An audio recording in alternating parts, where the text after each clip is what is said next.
നാട്ടിൽ പോയിട്ടുണ്ടല്ലോ മറൈൻ ഡ്രൈവിൽ പോകാനായിട്ട് ഞങ്ങൾ എല്ലാവരും ഒരുങ്ങി കേട്ടോ. അപ്പം അമ്മ പറഞ്ഞു എന്തായാലും നമുക്ക് പുറത്ത് പോയിട്ട് ഫുഡ് കഴിക്കാമെന്ന്. പക്ഷേ എൻ്റെ അമ്മയും ബ്രദറിനെ ഞാൻ വിട്ടില്ല. ഞാൻ പറഞ്ഞു പറ്റത്തില്ല, എനിക്ക് അമ്മയുടെയും വല്യമ്മയുടെയും കൈ കൊണ്ടുണ്ടാക്കി ഫുഡ് തന്നെ കഴിക്കണമെന്ന്. അങ്ങനെ ഞങ്ങൾ 1-ാം മല കയറി പോവേണ്ടേന്നില്ല ആഞ്ഞു പിടിച്ച് 10-ാം മലയ്ക്ക് ഞങ്ങൾ എല്ലാവരും കൂടി അടിപൊളി ഫുഡ് റെഡിയാക്കിയിട്ടുണ്ട് കേട്ടോ. അപ്പോൾ ചോറ്, മോരിക്കറി, ബീഫ് കറി, പിന്നെ നമ്മുടെ അയല പൊരിച്ചത്, പിന്നെ ഞങ്ങളുടെ തൃശ്ശൂർക്കാരുടെ ഫേവറേറ്റ് കൂർക്കപ്പേരി വിട്ടൊരു കളിയില്ല കേട്ടോ.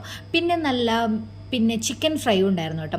പിന്നെന്താണ്, അത്രേ ഉള്ളൂ, ഇത്ര വിഭവങ്ങൾ. പിന്നെ പപ്പടം ഞാൻ വിട്ടുപോയി, പപ്പടമൊക്കെ ഉണ്ടായിരുന്നു. പിന്നെന്താണ്, അങ്ങനെ ഇപ്പോഴും ഞാൻ വാശി കാണിക്കുക എൻ്റെ അമ്മോടാണ് കേട്ടോ. അമ്മയുടെ അടുത്ത് വല്യമ്മയുടെ അടുത്തൊക്കെ ഞാൻ നല്ല വാശി കാണിക്കാറുണ്ട്. എത്ര വാശി കാണിച്ചാലും ഫോൺ വിളിച്ച് വെക്കുമ്പോൾ എനിക്ക് എപ്പോഴും കിട്ടാറുണ്ട് കേട്ടോ ഒരു ഉമ്മ.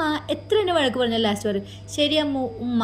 ഇങ്ങനെ നമ്മുടെ അമ്മയുടെ കയ്യിൽ നിന്ന് ഇപ്പോഴും ഉമ്മ കിട്ടാറുള്ളവരുണ്ടെങ്കിൽ ഒന്ന് കമൻറ്റ് ചെയ്യണം കേട്ടോ. അപ്പോൾ അടിപൊളി ഫുഡൊക്കെ കഴിച്ചു, ഭയങ്കര ടേസ്റ്റ് ആയിരുന്നു കേട്ടോ. അപ്പോൾ ഇത്രേ ഉള്ളൂ. നമ്മൾ നെക്സ്റ്റ് വീഡിയോ ആയിട്ട് കാണുന്നവരെ എല്ലാവരും ഹാപ്പി ആയിട്ടിരിക്കും.